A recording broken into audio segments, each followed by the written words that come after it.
Welcome and welcome back to the Flow of Life Tarot. I'm going to jump straight in. There was a dream I had the other night, and more than a few nights ago, and the imagery that stood out was this counterpoint between an anchor and a fulcrum. And I won't go into too much with it, but there's something about this energy of an anchor. And yes, we associate sort of, anchors and a port in the storm and giving stability and in a healthy way with a ship at sea or anchoring in harbour. But this was like an unhealthy anchor that needed to be cut loose and was no longer serving. But rather than cutting loose, if you imagine a ship in a storm and the anchor is actually perhaps causing it to capsize because of the way it's being pulled around, using that anchor as the fulcrum, as the leverage, as the power point, the point of power to make the changes needed. I don't know if you can hear that in the background, but there's some building work going on, so that might be interrupting things. So I feel this is going to be centered around that. That kept coming through, and it just kept coming back into my mind. So I feel like I'm going to jump in. At least that energy needs to be acknowledged. It's something about being in in a storm, thinking you've got an anchor, thinking you've got roots, thinking you've got stability, but they're actually, you could drown. But rather than being a helpless victim, it's using that, seeing something that should be positive but is negative, and then using it in a whole new way to free yourself and release yourself. That feels very apt. Bottom of the deck, we have the Seven of Cups, which I thought was quite interesting, and we've got a star card there, healing. So Seven of Cups talks about illusions, delusions, and dreams, all those sorts of things. I will actually take Mystical Shaman Oracle just to see if we've got an energy to connect with that, to see if that comes through. So I really feel this reading is about immediate support, assistance,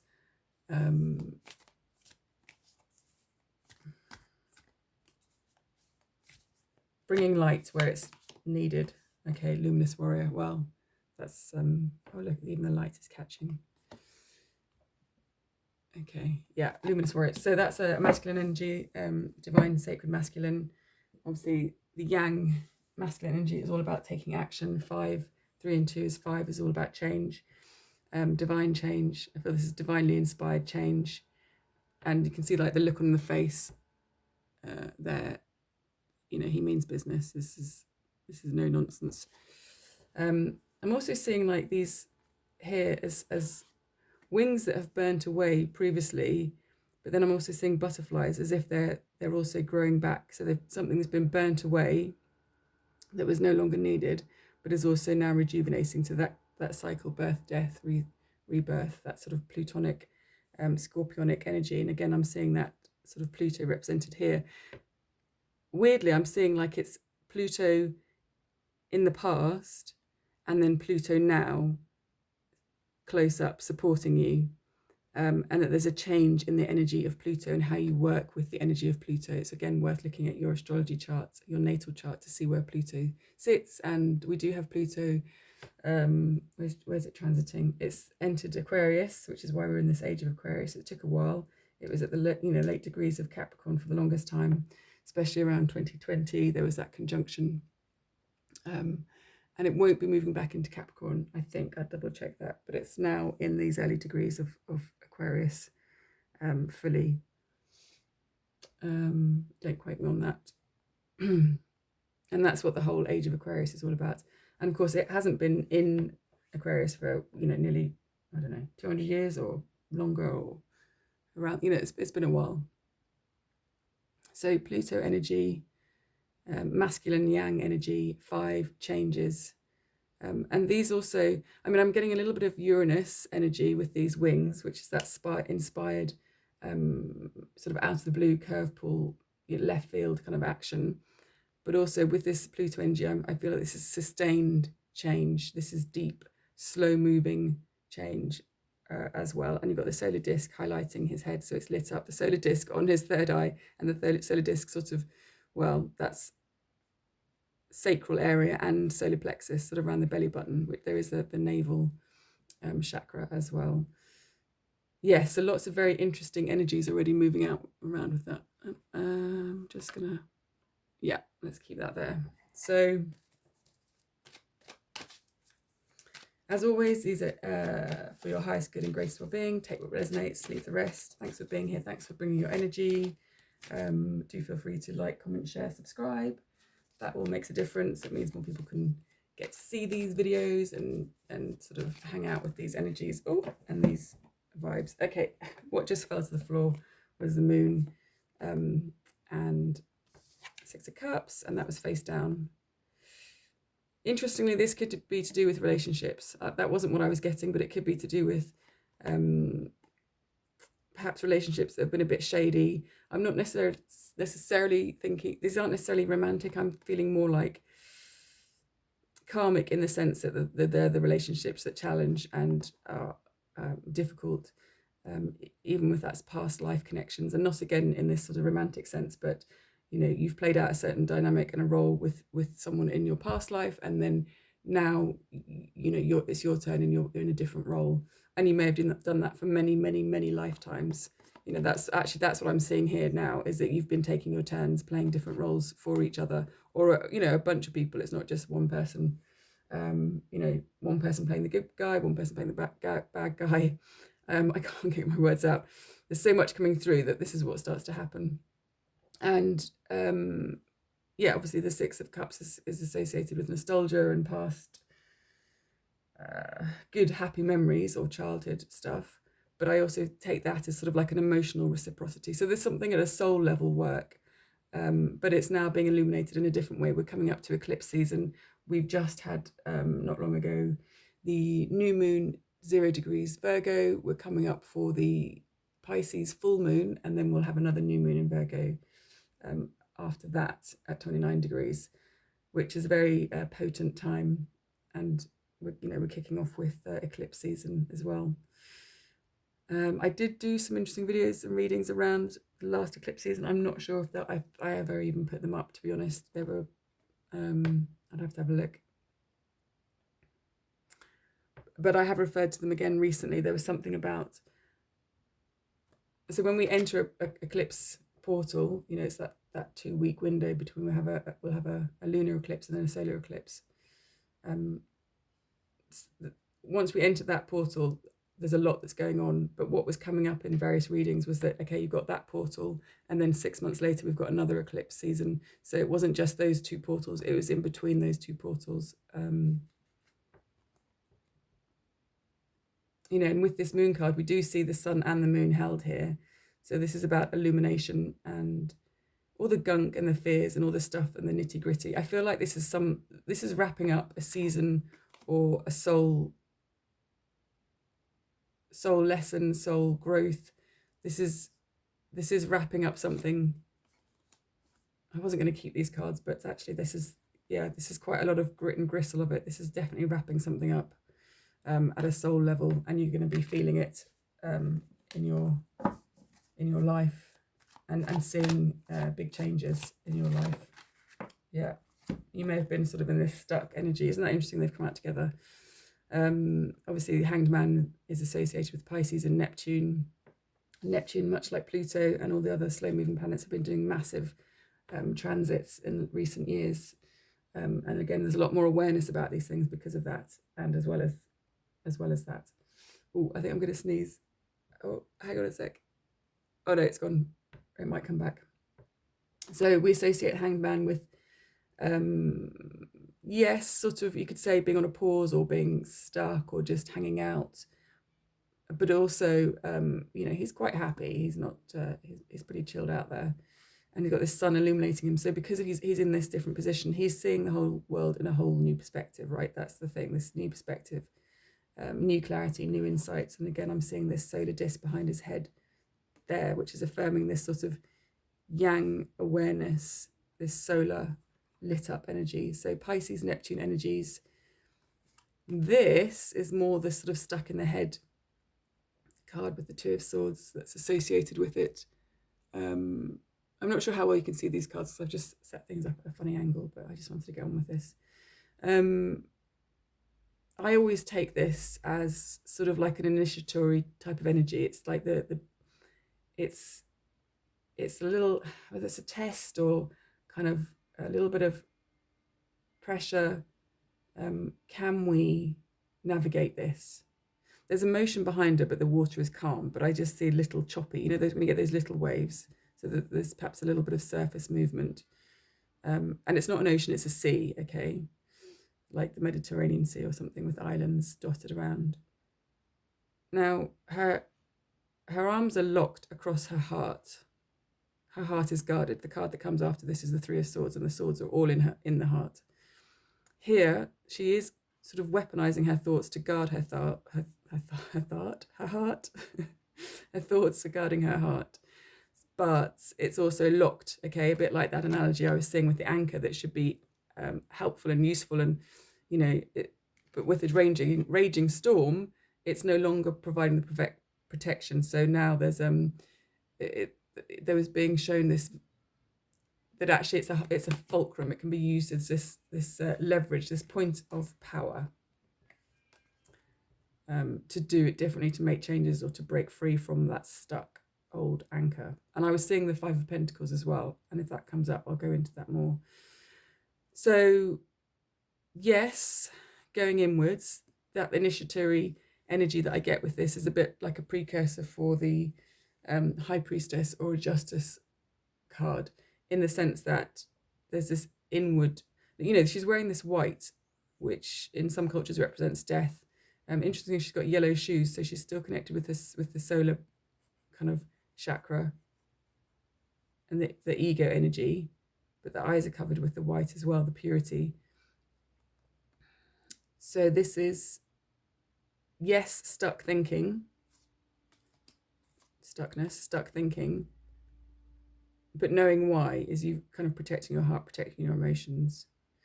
But you can't stay stuck there.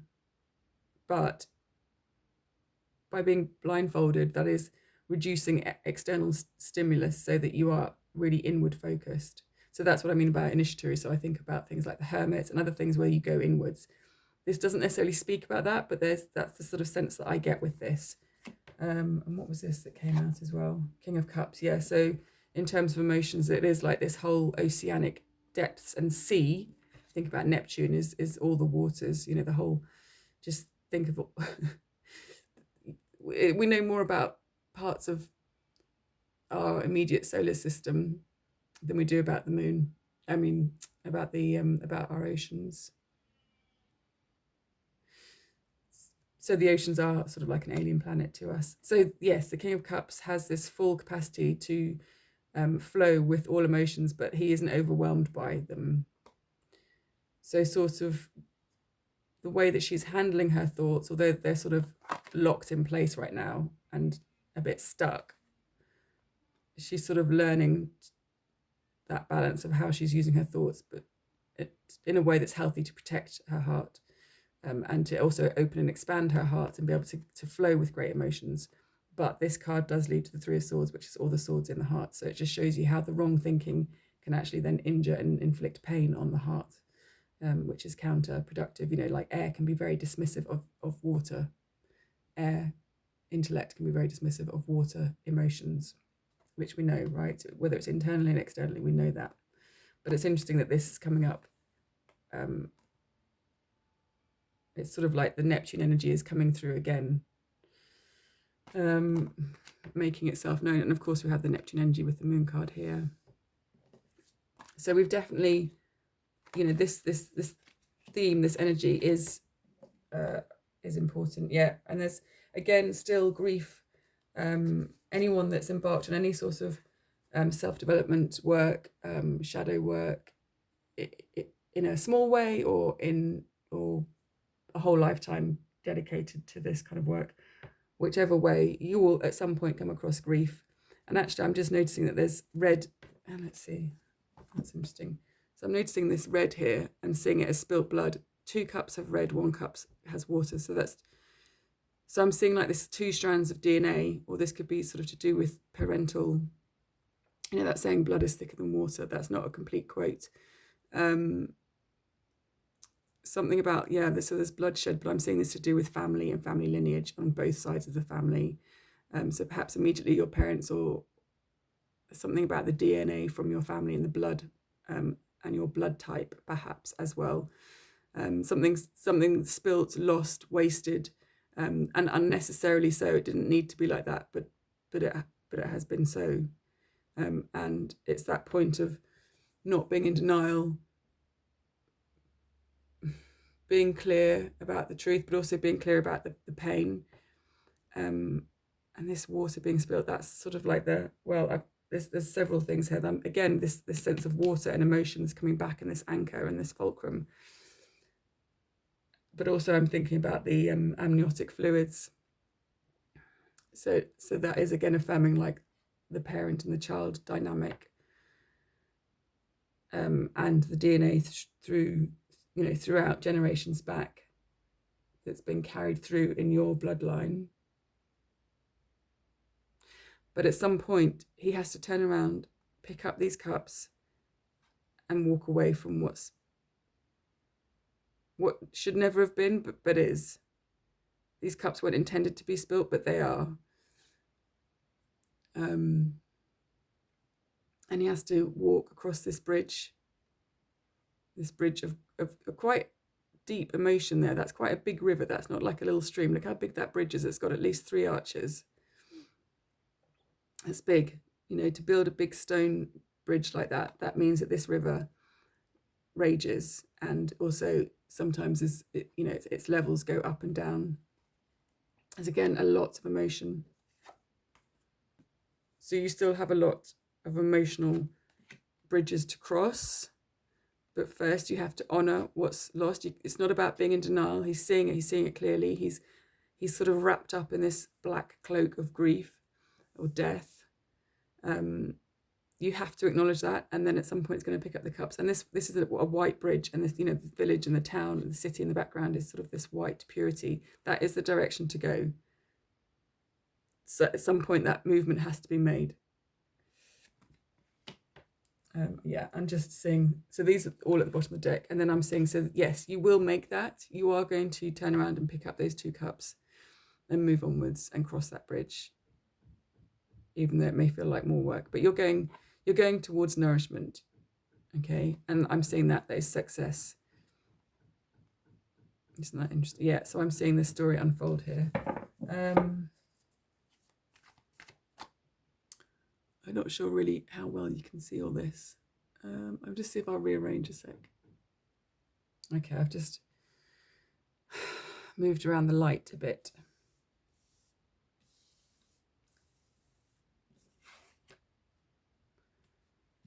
So it does, there's like an ocean of information coming through with this. Let's see, I'm going to get 3 for the sort of guidance or advice, or because we're very aware of what this is that you're facing and dealing with. Should we get tarot first? Yeah, okay. I want to get the moon cards, but I just feel that there's something else. Okay, we're going to get 3 tarot and then 3 moon, I think. That's what it feels. At least let's do this shuffle and see. Yeah, that was showing the bottom deck a minute ago. I just noticed. So there is this fresh new start. This is really positive energy, and I'm seeing this pentacle as like this luminous light here. And look at all this yellow. So, and this orange is in the sacral. There's sort of a green here.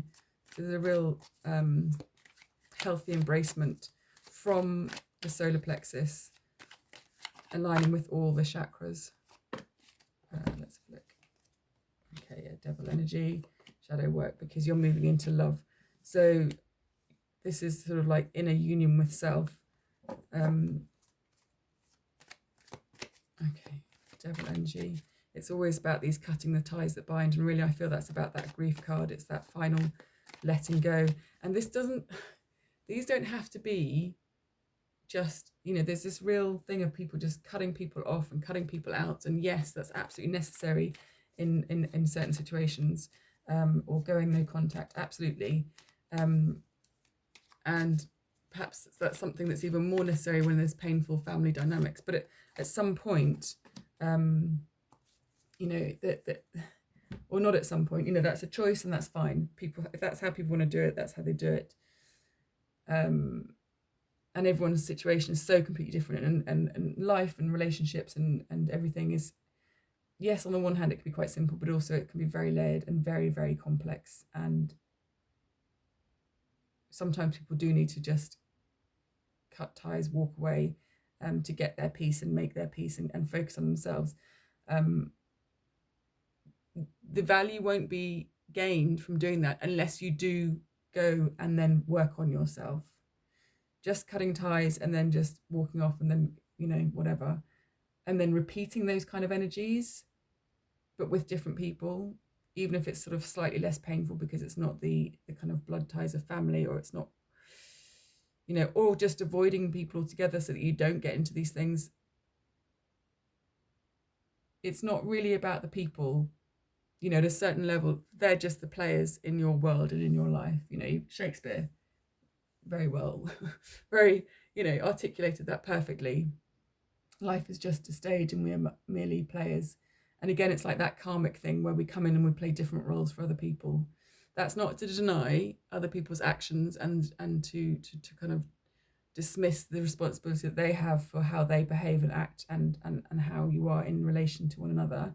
That isn't to deny or ignore or gaslight, but it is to take like another perspective that's just removed a little bit further from the immediate experience, or not just a little bit further, like a million miles higher, as if you're standing on the moon looking at the Earth, or if you're standing on Neptune looking at the rest of the solar system and the rest of the galaxy. It at some point is about, well, you are the one that can take care of you.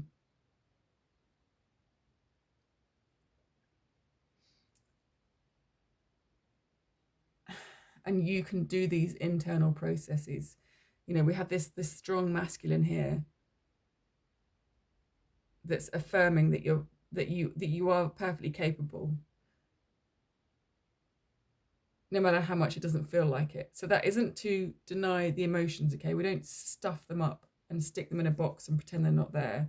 We feel the emotion, but drop the story. Yes, we need to know what the story was to begin with. Yes, we do need to see things. We do need to acknowledge things. We do need to acknowledge dynamics. We do need to have those moments of seeing like, oh, actually, that wasn't great. That could have been better. Or, especially if we're talking about childhood experiences, children are dependent upon their caregivers, their guardians, their providers, and those around them.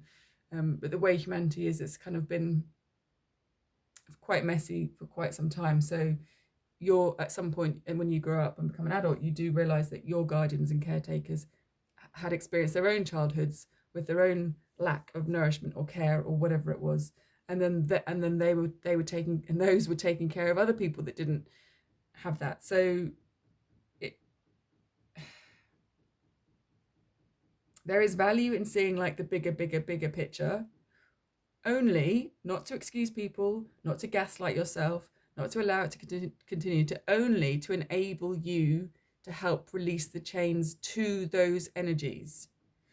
Which is why I mean it's not necessarily about the people, it's about the energies. The people may not change, but if the energies are no longer there, then that dynamic won't be so active or active at all in the relationship. Or it may be active, but it's just not hitting you. It's like Teflon, it just doesn't affect you. So this isn't trying to stand your ground and brace yourself and white knuckle. It's a bit like if you take a solid steel, if you think about the chains, if you've ever walked past a merchant ship or a naval ship or any kind of massive boating structure, and you see at the port, you see how big the oh God, the cleats, no? What are they on the side of the port? And, you know, for smallish boats that are just like 30 feet, 37 feet, they're not that big. But if you see a massive, great big tanker, these things are huge. The ropes are huge. And then the chains that they have are immense. Now, if you were to take that and you took that chain and you put it under sort of a kind of a pressure of expansion, that's kind of probably, I don't know, we've got equipment on this planet, but I'm not thinking about a plutonic bomb, but I'm thinking about the kind of pressures that are out there in space, in different atmospheres. If you were to take that material substance and put it onto a different planet or in a different part of space, not prepared and not galvanized for space, it would just not be able to sustain. It would just it would almost dissolve like it's sand in water. That is what I'm getting with this big picture. Having the big picture allows these chains that are so heavy when you're so close up, but from a distance or in a different atmosphere, they can't help but dissolve. Okay, so it's not you doing it. It's not you taking action to stand your ground or cut someone off or make something dissolve. It is getting a different perspective. And that different perspective gives the insight and the clarity, which makes it unfold. It's the different perspective. It's the aha. It's the awareness. It's the seeing things differently. And that's why it's quite interesting having this lovely, nourishing Page of Pentacles. They're the student. They're the learner mind. There's no guile. There's no agenda. They're just learning with pure enthusiasm and joy and appreciation that we all have and can have access to, which sometimes kind of starts to feel a bit tarnished after a while, or it can do. You know, life's knocks and hits can take their toll. So there's this Zen beginner mind. There's this sort of Zen mastery, this highly developed, pure spiritual awareness that is sort of like the alchemical process. But again, it's not a done thing. It's through this change of perspective which does it. And again, being in the heart, but it's this, you know, this is like a precursor for the Lover's card, but it's even sort of more pure.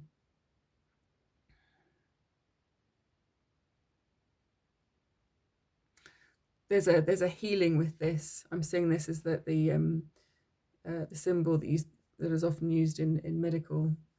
You know, that emblem's been appropriated over and over as we do. That's what we use. Symbology and language is how it grows and evolves. There's a purity of love here, and as always, I kind of take these things as our inner and divine sacred masculine, divine sacred feminine. They're quite a young pair, so that's that youthful energy. And I'm seeing now these wreaths. So she's got this green wreath, he's got this red wreath crowning them.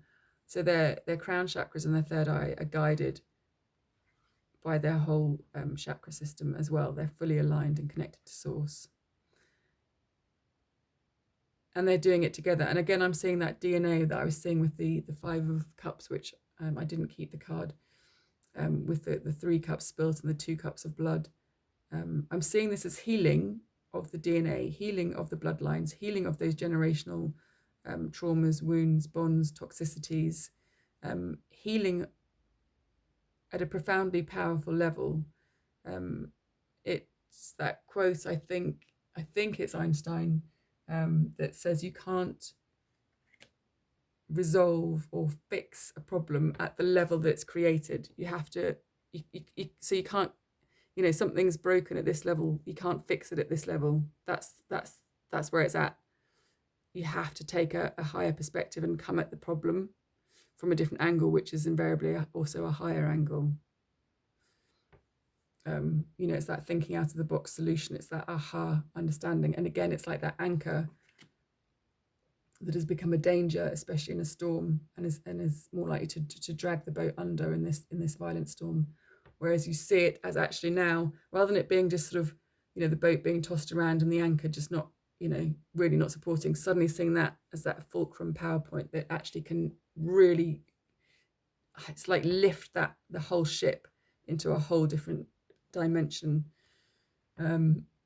It's a bit like the elements. When you understand the elements, when you understand, you know, as a kid, you kind of become aware that water is also ice and it's also snow. And once you realize that there are these, that the elements work in different ways, then you can work with the elements.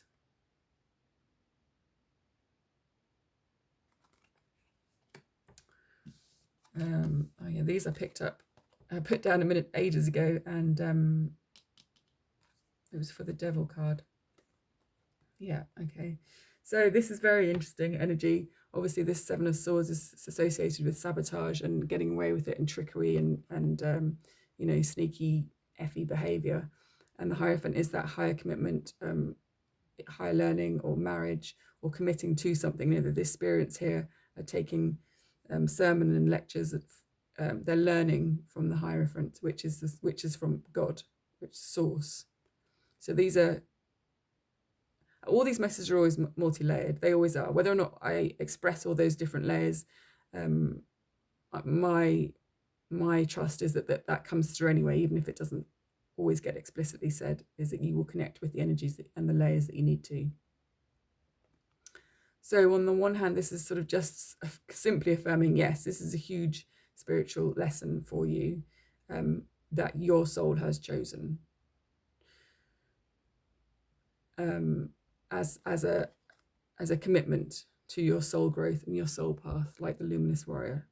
And again, this is very much this sort of masculine, divine sacred masculine energy. So this is very much pointing to the lessons of the divine sacred masculine, regardless of your gender.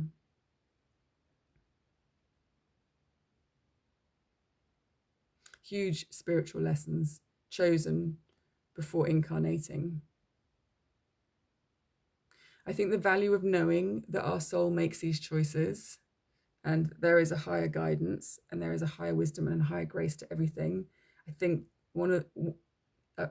there is huge value in knowing that and knowing it viscerally. I think that's also called trust. I think it's also called faith. And in particular, that also helps avoid that Four of Cups feeling sorry for oneself energy, which is very, very, very, very natural and very normal and human, but it's about not getting stuck there. Or at least, you know, you're never going to get stuck there forever. Even if you're there for a whole lifetime, you're never really stuck there, okay? It's a choice on some other level to experience that. So yes, this is a huge soul lesson. And specifically, this is a huge soul lesson about dealing with you know, nonsense, or rather not dealing with nonsense and not engaging. Just not no, I mean, what an idiot. And look at the way he's carrying those swords. It's ridiculous. So those swords aren't, either they're not real, they're not bladed, they're sort of wooden toy swords, because you wouldn't carry a sword like that, certainly not one that's got any power or discernment or wisdom to it. And he's tiptoeing away, so it's a performance. You know, it's a performance. It's a charade. It's a charade. It is a role being played, again, like the karmic players. You can literally see, and this is also known and understood, but this, you see this line across here, and you can see this in a lot of Pamela Coleman Smith's artwork with this tarot, the Rider-Waite-Smith tarot. A lot of these are understood to be basically just backdrops from scenery. So you know how you go and watch a play, and often sometimes they'll paint, especially back in the days, they would paint the background scenery on there and then just drop it down like a canvas, like a blind, and then they'd get the next scenery would come down, and then the next one would fall down, or they'd lift it up and there's another scenery behind. This is really affirming that it is just a stage. It's a performance, it's a game, it's a role, and not in a scary way. It's an empowering way that we are all luminous souls, all luminous warriors playing our roles, and how we experience one another is also to do with our own role and what what clothing we've decided to come into this world to experience as.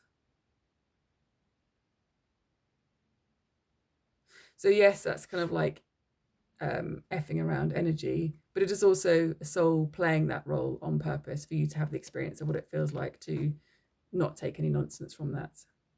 That's what I mean about these sort of many multi-layered messages. So again, so these swords are, you know, let's say that they're fake, but you could argue that he's doing you a favor because he's just taking away the blunt ones. Swords represents thoughts, beliefs, paradigms, and thought systems, which you can associate with habits and patterns to do with the sort of devil chains. Now, if these are swords that you can carry with your hand and they're not sharp, they're not cutting him, he's sneaking off. This is, you know, this is the other encampment, and the idea is that they're at battle and he's gone and he's taken the sword so they can't fight him. I mean, he's taking the mickey, really. But if you think about it, these are dull swords. They're not sharp blades. He's doing you a favor. He's taking away the swords that actually are of no value, i.e. he's taking away the thoughts, beliefs, paradigms that are no value, or through his actions, you are seeing that they carry no value. You do have two swords here, which again takes us back to this Two of Swords here, which is an interesting parallel. And we've got the Two of Cups here. So there's something about two. So it's definitely again about integration and spiritual learning and lessons, right? We've got the two aspirants here. We've got the two keys of higher learning and higher knowledge. So this isn't to ever fear the devil energy. This is to point out that it's there as part of a spiritual lesson that you've chosen to choose to learn in this lifetime, and quite possibly in many other lifetimes, in many other ways. And you are and have been completing a cycle, and it is done, dead and done. You know, you can't, one sword would have been enough to kill the guy. So that's full on drama all over again. You know, it's very dramatic. And look, he's making the same symbol here with his hands. I don't know if I'm showing it at the right angle, as the Hierophant or the Pope is here. Now, can you see that, or am I just holding it at a stupid angle? He's sort of there. It's essentially this sort of, which is also a mudra. It's a sacred mudra. And you also see that, I think, in the Death card as well. So he's making that symbol. It's a nod to this Hierophant. It's like, this is play acting on a stage, playing being dead, and he's like making that mudra as if to say, yep, that's it, I played my role, I'm done, this character is out. So whatever this energy is that you know, this, I think I said at the beginning, this sense of completion, yeah, there's a bit of rest period for you, because you are in, look how many kings are there. King of Swords. Oh my god. You got King of Swords and the Page of Swords, and then you got Knight of Wands, and then the Queen of Swords, and then I bet that's some, yeah. There's a lot of powerful energy packing a punch behind these lessons that you are integrating and completing. So yes, you may be a ship in a storm right now, and the anchor may be actually causing damage. But this is why you've got to galvanize yourself, get a bigger perspective, and use that as a fulcrum to leverage your way out of a situation. And it's not that but it's getting that biggest perspective. Okay, that's quite a lot of information here. How long have we been going? I don't even know how long we've been going. Hang on a sec.